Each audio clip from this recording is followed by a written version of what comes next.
দেশে বিদেশে সবাইকে স্বাগত জানাচ্ছি বিএসও আজের সংবাদে। আমি টুনটুনি, আমি বুলবুল। খবর পড়তে কই না ভুল। প্রথমেই সংবাদ শিরোনাম। আকাশচুম্বী রিকশা ভাড়া, অবৈধ আমেরিকানদের বাংলাদেশে প্রবেশ, পচা সাবানের বাণিজ্যিক সাফল্য অর্জন, শুরু হলো হাজবেন্ড ডে কেয়ার সেন্টার, লুঙ্গির বিশ্বজয়, প্রতিক্রিয়া দেশে দেশে, গুণীজনের সম্মাননা পুরস্কার প্রদান অনুষ্ঠান এবং সবশেষ থাকছে খেলার খবর। দিন দিন আকাশচুম্বী হচ্ছে রিকশা ভাড়া। রিকশাওয়ালার এই বিশাল স্যালারি আকর্ষণ করছে শত শত আমেরিকানদের। অবৈধ আমেরিকানরা নদী পথে সাঁতার কেটে চলে আসছে বাংলাদেশে। উদ্দেশ্য একটাই, রিকশা চালানো। ক্যারিয়ারের চূড়ান্ত মাইল ফলক হিসেবে দেখছে তারা রিকশা চালানোকে। কথা বলে জানা গেল এরকমই কয়েকজনের সাথে তাদের উচ্চাকাঙ্ক্ষার কথা। সুদূর আমেরিকা থেকে দালাল ধরে এজেন্টের মাধ্যমে বাংলাদেশে এসেছেন স্টিভেন। সাথে রয়েছে তার কন্যা সন্তান ও পিতামাতা। সবাইকে নিয়েই পালিয়ে এসেছেন বাংলাদেশে। উদ্দেশ্য একটাই, রিকশা চালানো। রিকশা চালিয়ে যা ইনকাম করেন তাতে তার চলে যায় খুব ভালোভাবেই। সারাদিন ভাড়া খাটার পরে তিনি যখন ক্লান্ত হয়ে বাড়ি ফেরেন তখন তার বাবাও রিকশাটি নিয়ে বেরিয়ে পড়েন টু পয়সা কামানোর আশায়। ঢাকার অদূরে বিহারি ক্যাম্পের পাশে গড়ে ওঠা নতুন আমেরিকা ক্যাম্পে গিয়ে দেখা গেল এ ধরনের অভাবনীয় চিত্র। সবাই অপেক্ষা করছে তাদের স্বপ্নের চাকরি রিকশা চালাবে তাই বলে। মোবারক হোসেন, এটিএন বাংলা, ঢাকা। বগলের দুর্গন্ধ দূর করতে আর নয় ডিওডোরেন্ট বা পারফিউম, এই স্লোগানকে সামনে রেখে আমেরিকার বিখ্যাত ডাভ সাবান এবং আলমের 1 নং পচা সাবানের মধ্যে একটি ব্যবসায়িক চুক্তি স্বাক্ষরিত হয়েছে। এখন থেকে এই দুই সাবান কোম্পানি একসাথে বাজারজাত করছে পচা ডাভ সাবান। এই সাবান দিয়ে কাপড় কাচা, শ্যাম্পু করা, গরু ছাগল ধোয়ানো, পায়ের গন্ধ দূর করা সহ দাঁতও মাজা সম্ভব। বিশেষ চুক্তি স্বাক্ষর অনুষ্ঠানে এই দুই কোম্পানির সিইও এই কথাই জানান।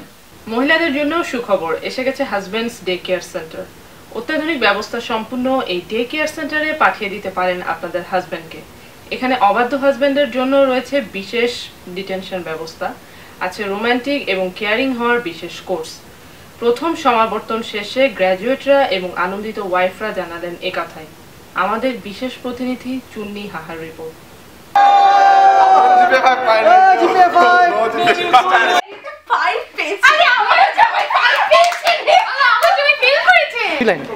আগে আমি পড়াশোনা করতে পারতাম না, আমি শুধু ফেল করতাম। এই স্কুলে আসার পর আমার এত সাকসেস হচ্ছে, আমি খুব অবাক। আমি জিপিএ 5 আর 5 পাচ্ছি।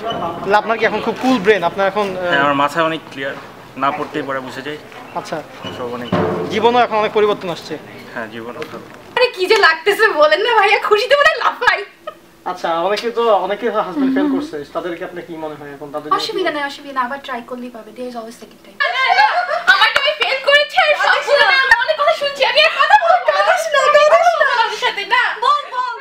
বাংলাদেশের মামা হালিমের ব্যাপক জনপ্রিয়তার সুযোগকে কাজে লাগিয়ে কতিপয় অসাধু ব্যবসায়ী যুক্তরাষ্ট্রের টেক্সাসে খুলেছেন মামাস পিজা। প্রতিদিন ভুয়া মামার খপ্পরে পড়ে এই অস্বাস্থ্যকর পিজা খেয়ে অসুস্থ হয়ে পড়েছেন অসংখ্য বিশ্ববিদ্যালয় পড়ুয়া ছাত্রছাত্রী।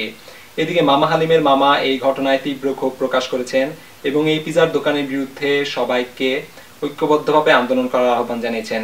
একই সাথে তার পেটেন্ট করা বিখ্যাত মামা হালিমের সুনাম নষ্ট করার জন্য তিনি আইনের আশ্রয় নেবেন বলে জানিয়েছেন। এই বিষয়ে এখন দেখবেন আমাদের প্রতিনিধি জয় ধামনের রিপোর্ট। মামা হালিম দেখলেই জিভে আসে জল। এই হালিম খেলে করতে হয় না যত্রতত্র ত্যাগ মল। আর তাই মামা হালিমের এই ব্যাপক জনপ্রিয়তা সমগ্র দেশে দেশে। আর এই জনপ্রিয়তায় ঈর্ষান্বিত হয়ে টেক্সাসে ভাওতাবাজ মামা খুলল মামাস পিৎজা এবং তিনি নিজেকে পরিচয় দিচ্ছেন আসল মামা হিসাবে। আর তাই তাকে হাত নাতে কানে ধরে আমরা নিয়ে এসেছি জনগণের সামনে। দেখুন আমাদের আসল মামার প্রতিক্রিয়া। মামা হালিম, আমি হইলাম আসল মামা হালিম। যারা আমার হালিমের ব্যবসা করে তাদের উপর আল্লাহর গজব পড়ব। থামুন, এটিএন বাংলা, ঢাকা। সম্প্রতি শিল্প সাহিত্য, গান ও চলচ্চিত্র সহ বিভিন্ন ক্ষেত্রে পুরস্কার দিয়েছে বাংলাদেশ সরকার। বাংলা ভাষা ও সাহিত্যকে ব্যাপকভাবে সমৃদ্ধ করার জন্য ভাষা পদক পেয়েছেন জনপ্রিয় কথাশিল্পী মোস্তফা সারোয়ার ফারুকী। যদিও হাইকোর্ট এর উপর নিষেধাজ্ঞা জারি করেছে। অন্যদিকে শ্রেষ্ঠ গায়কের পুরস্কারটি পান মোহাম্মদ আশরাফুল। তার গাওয়া গানটি শুনুন এবার আমাদের রিপোর্টে। আজকে ওইটাই গাবো। ওই আমি তো এক সাধারণ একজন, অতি সাধারণ এই মন, অথচ আমার ভালোবাসা অসাধারণ। ও বন্ধু রে একবার ছুঁয়ে দেখো ইচ্ছে গুলোকে। ওই আমি তো কবিতা লিখি না, তবুও তো তোমায় ভেবে লিখবো একদিন দ্বিতীয় কোনো বনলতার কথা। এদিকে শ্রেষ্ঠ গায়িকার পুরস্কারটি নিয়ে তুমুল প্রতিদ্বন্দ্বিতা ও বিতর্ক শুরু হলে পুরস্কারটি নিলামে তোলা হয় এবং যথারীতি পুরস্কারটি উচ্চ মূল্যে কিনে নেন জনপ্রিয় কণ্ঠশিল্পী ইভা রহমান। শ্রেষ্ঠ বাংলা সিনেমার পুরস্কার পেয়েছে খোঁজ দ্য সার্চ ওরফে খাউজাইয়া মর। এ ব্যাপারে পরিচালকের সাক্ষাৎকারটি দেখুন আমাদের রিপোর্টে। আচ্ছা, এই সিনেমাটার নাম খাউজাইয়া মর কেন? যখন স্টুডেন্ট ছিলাম তখন বেডবাক্সের কামড় খায়া খাইতে আমাদের একটা চিন্তা আইছে যে একটা ছবি বানাবো, তখন থেকেই ঠিক করলাম ছবির নাম হইব খাউজাইয়া মর খোঁজ দিশা। শ্রেষ্ঠ অভিনেতা পুরস্কারটি জিতে নিলেন বাংলাদেশের মহামান্য রাষ্ট্রপতি জিল্লুর রহমান। মুখ বা বোবা চরিত্রে বরাবরই অসামান্য অভিনয়ের জন্য তাকে পুরস্কারটি প্রদান করা হয়। দেখুন তার অভিনীত চলচ্চিত্রের কিছু অংশ। আমার বলার কিছু ছিল না গো, আমার বলার। লুঙ্গি আজ দেশের একটি অপরিহার্য স্বস্তির প্রতীক হয়ে দাঁড়িয়েছে।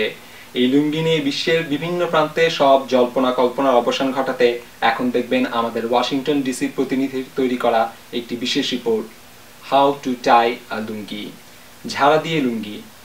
চলুন দেখি কিভাবে দিবেন অনাবিল প্রশান্তির ভঙ্গি। স্বাগতম আপনাদের সবাইকে। আমি ওয়াশিংটন ডিসি থেকে বলছি, বাংলাদেশের super hero lungi man. Today I am gonna teach you how to tie a lungi. আপনারা যারা বাংলাদেশি আছেন কিন্তু আজও জানেন না কি করে লুঙ্গি পরতে হয়, তাদের জন্য আমাদের এই বিশেষ টিউটোরিয়াল। এই যে দেখুন আমি লুঙ্গি পরে আছি, এটাও অনেক ফুরফুরে, আপনি এটা পরে অনেক বাতাস খেতে পারবেন।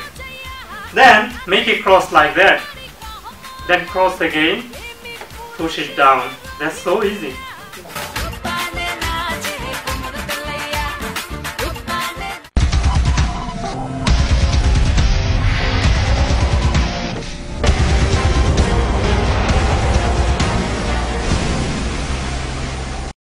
দেশের মধ্যে আজ অত্যন্ত সংবেদনশীল আবহাওয়া বিরাজ করবে। উপরে খুব গরম, নিচে ঠান্ডা এবং মাঝখানে ঝড়ো আবহাওয়া অনুভূত হবে। এদিকে ওয়ালটন ফ্রিজের দরজা খোলা থাকার কারণে সারা দেশে লটকন সাইজ থেকে শুরু করে ফুটবল সাইজের স্নো পড়ার আশঙ্কা করা হচ্ছে।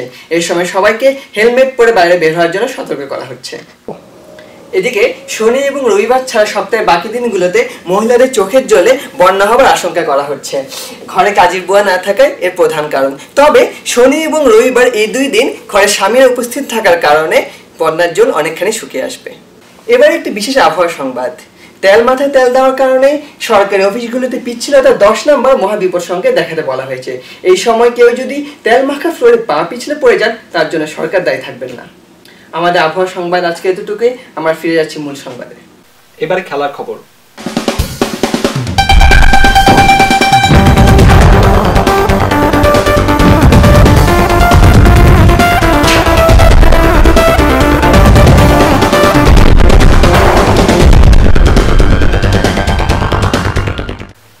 এবছর অলিম্পিকে নতুন একটি ক্রীড়া প্রতিযোগিতা অন্তর্ভুক্ত হয়েছে।